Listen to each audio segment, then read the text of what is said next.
My name is Ethan Calloway. I'm 59 years old. And if you'd asked me a few years back what the biggest threat to my family's farm was, I would have said drought, wildfire, maybe another freeze that came too early. I never would have guessed it would be a man in an expensive Navy suit holding a stack of paperwork like it was more dangerous than a loaded rifle. Funny how life works that way. The people who smile the widest usually aren't bringing good news. My family owns 83 acres of citrus outside Red Bluff, California. And when I say my family owns it, I don't mean we inherited a business that somebody else built. I mean my grandfather cleared that land with borrowed equipment after coming home from the Korean War. My father spent 40 years expanding every irrigation line by hand, and I grew up believing every orange tree had a story, because somebody in our family had probably bled beside it at some point. That's the thing about farms people don't understand.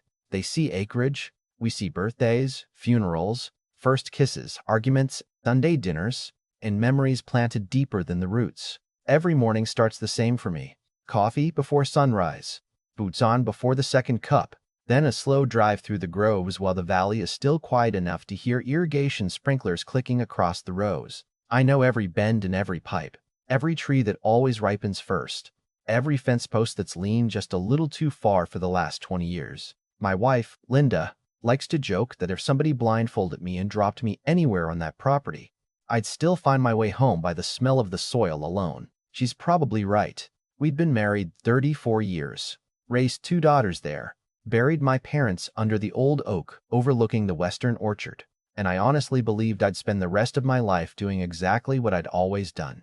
Then one Tuesday morning, everything changed because the grove was silent. It took me a second to realize what felt wrong. Farmers notice sound before sight. The sprinklers weren't ticking. The water pumps weren't humming. Even the birds seemed quieter. I climbed out of the truck and immediately felt dry dirt crunch beneath my boots. That shouldn't have happened. Not after a scheduled irrigation cycle. I walked toward the main distribution valve expecting maybe a mechanical failure, maybe a broken pressure gauge. But instead, I stopped cold. There was a brand new industrial padlock hanging from the control wheel. Not mine. Bright silver. Fresh scratches. Somebody had locked my own irrigation system. I actually laughed once because my brain refused to process it. Who locks another man's water? Then the anger hit. I grabbed the lock, shook it hard enough to cut my hand against the metal, and realized whoever did this wanted me to know I wasn't getting through. My first thought was vandalism. My second thought was that somebody was about to regret making the worst mistake of their life. An hour later, I walked into the North Valley Water Authority building, still covered in dust, boots leaving little pieces of orchard dirt across their polished floor. The receptionist looked uncomfortable before I even opened my mouth. That's never a good sign. She asked if I was Mr. Calloway, and when I nodded, she took a slow breath like she'd practiced what she was about to say. Sir, ownership of Parcel 12 changed hands last week. The distribution gate sits on that parcel now. I frowned. Parcel 12? That's the little strip by the canal. She nodded again. It was purchased by Redwood Basin Capital. I'd never heard of them. She continued reading from a sheet without looking at me. Beginning immediately, all downstream agricultural users must enter a revised commercial access agreement. Monthly irrigation access fee, $8,200. Administrative transfer assessment, $38,000. I honestly thought she was joking. I even smiled. That's funny. Now tell me who actually owns the gate. She didn't smile back. Before she could answer, I heard polished shoes behind me. I do, or at least my company does. I turned around and saw a man maybe 15 years younger than me. Perfectly tailored suit, polished watch, expensive haircut that somehow looked like it had never experienced wind. He carried himself the way people do when they've spent too much time winning rooms full of strangers. Victor Lang, he said, extending a folder instead of his hand. Managing Director. I ignored the folder. You locked my water. He tilted his head just enough to suggest he found me interesting. No, Mr. Calloway. I protected an investment. By choking off 83 acres? He shrugged. Markets change. His voice stayed calm while mine kept climbing. 3 generations of my family built those orchards. Exactly, he replied. 3 generations held onto land that's now worth far more developed than farmed. Then he leaned a little closer, lowering his voice almost like he was offering friendly advice. Sell while you still have leverage. Otherwise, you'll spend the next few months watching those beautiful trees dry out one row at a time.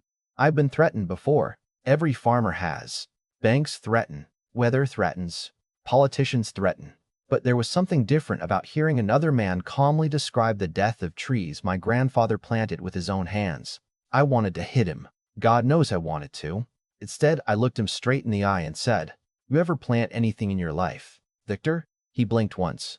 "I plant capital." I almost laughed. That's what I thought. I left before my temper made the decision my brain still hadn't caught up to.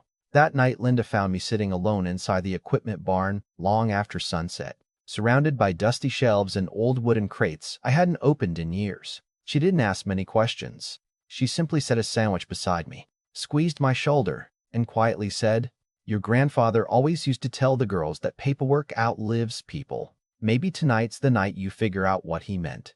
She went back toward the house while I stared across the barn at dozens of forgotten boxes filled with ledgers, maps, faded photographs, and documents nobody had touched since my father's funeral. For the first time all day, my anger slowed just enough to make room for curiosity. Maybe Victor Lang had bought the gate. But deep in my gut, something kept whispering that my grandfather had never been the kind of man to leave the future of his family's farm in somebody else's hands. And as I reached for the oldest wooden box buried beneath decades of dust, I realized I wasn't searching for memories anymore. I was searching for a way to fight back. I slid the old wooden crate onto the concrete floor and coughed as 30 years of dust exploded into the air. It smelled like old paper, machine oil, and memories that had been packed away because nobody thought they'd ever matter again. There were faded photographs of harvest festivals, handwritten ledgers from the 70s, my dad's notebooks with irrigation schedules written in blue ink so neat it looked printed, and dozens of rolled survey maps tied together with brittle string. I almost gave up after an hour because none of it looked useful. Then I found an envelope with my grandfather's handwriting across the front. It simply read, "If somebody ever tells you this land no longer belongs to your family, read everything." I just sat there staring at those words. My grandfather, Samuel Calloway, had been gone almost 20 years. But for a second, it felt like he was sitting across from me wearing that old straw hat, waiting to see if I'd finally pay attention. Inside the envelope was a thick packet of incorporation documents from something called the North Valley Agricultural Water Cooperative dated 1951, nearly a year before our first trees were planted. There was also a heavy brass key wrapped in an oilcloth and attached to a faded leather tag that read Master Control Gate. I frowned because I'd never seen that key before in my life. My father never mentioned it. Neither had my grandfather. I spread every page across the workbench and started reading. At first it looked like typical legal language that would put anybody to sleep, but somewhere around page 14 I stopped. Then I read the paragraph again, then a third time. Founding members retain perpetual authority regarding emergency distribution governance and system preservation. Permanent voting authority could not be transferred through property acquisition unless founding certificates were explicitly surrendered by written consent. I leaned back and whispered, "No way." Then I kept reading. Parcel ownership and governance authority were two completely different things. Victor had bought the land where the distribution gate physically sat, but governance over the cooperative's emergency control system had never been attached to that parcel. It belonged to the founding members. More specifically, Certificate number 3. Ours. I looked down at the brass key again, suddenly understanding why my grandfather had hidden it instead of displaying it. It wasn't a keepsake. It was insurance. Linda walked back into the barn around midnight carrying another cup of coffee. She took one look at my face and smiled. "You found something." I nodded slowly. "I think Grandpa just reached across 20 years and smacked me upside the head." She laughed. "That's the Samuel I remember." I handed her the paperwork. She wasn't a lawyer, but she'd spent enough years helping me run the farm to recognize when something mattered. "Does this mean what I think it means?" she asked. "I'm not sure yet," I answered. "Tomorrow morning, I'm driving to Sacramento."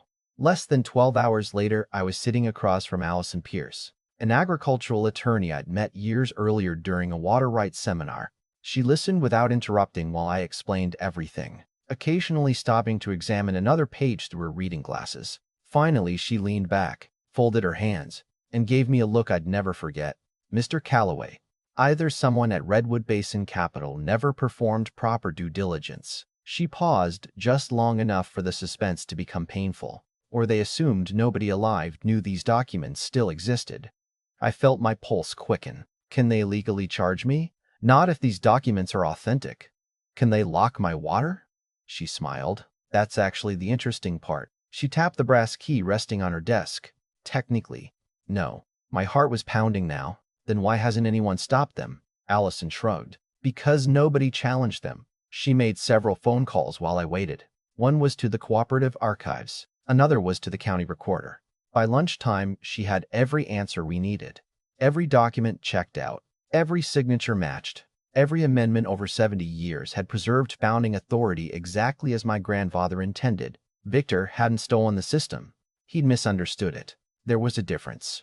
And that difference was about to become very expensive. Allison looked at me carefully before speaking again. Ethan, I'm your attorney. So I have to ask this. If you exercise your emergency authority, every connected property loses water until the dispute is resolved. I looked out her office window toward miles of farmland stretching across the valley. I don't want innocent people hurt.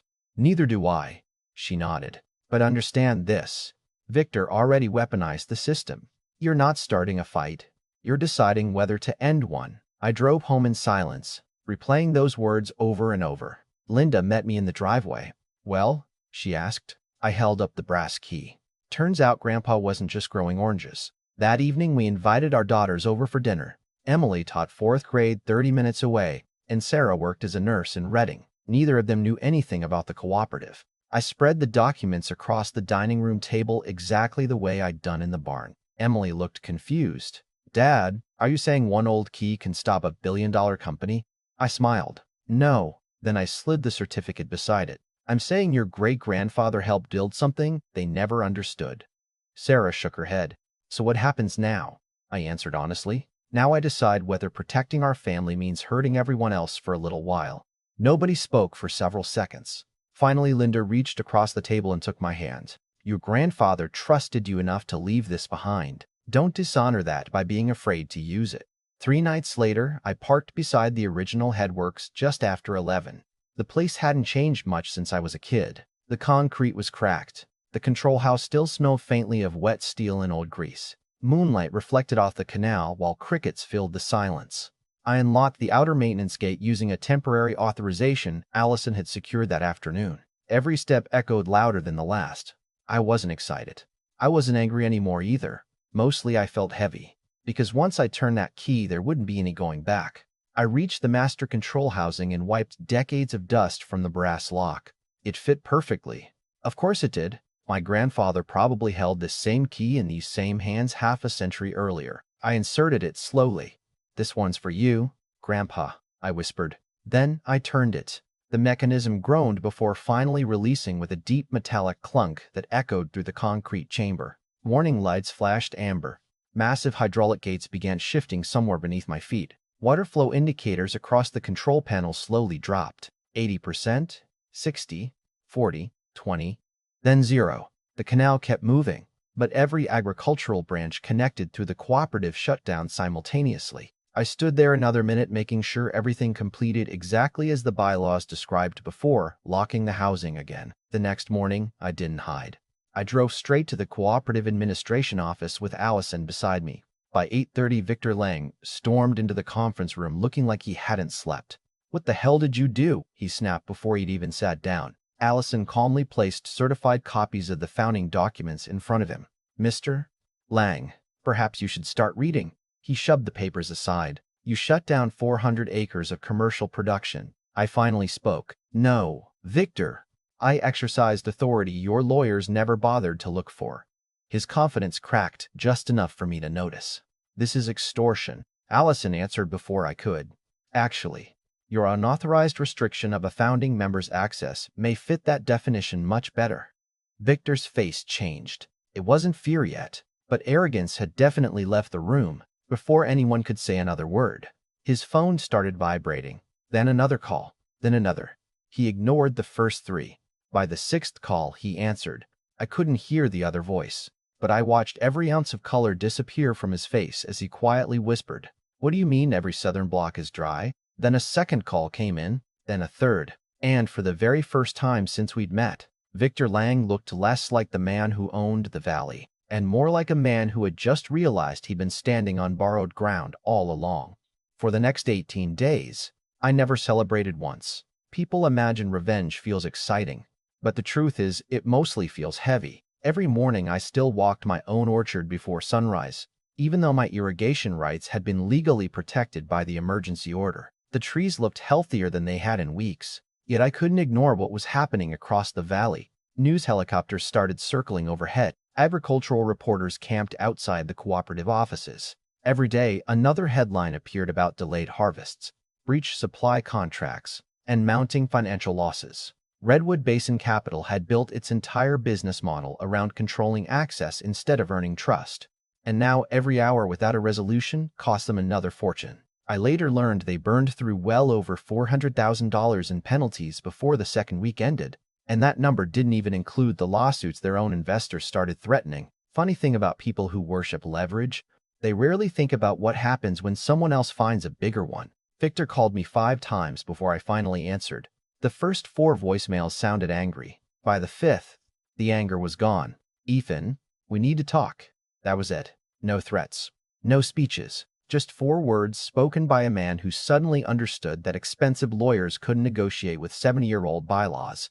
We agreed to meet back at the same conference room where he'd first slid those papers toward me like my family's future was just another line item on a spreadsheet. When I walked in, I barely recognized him.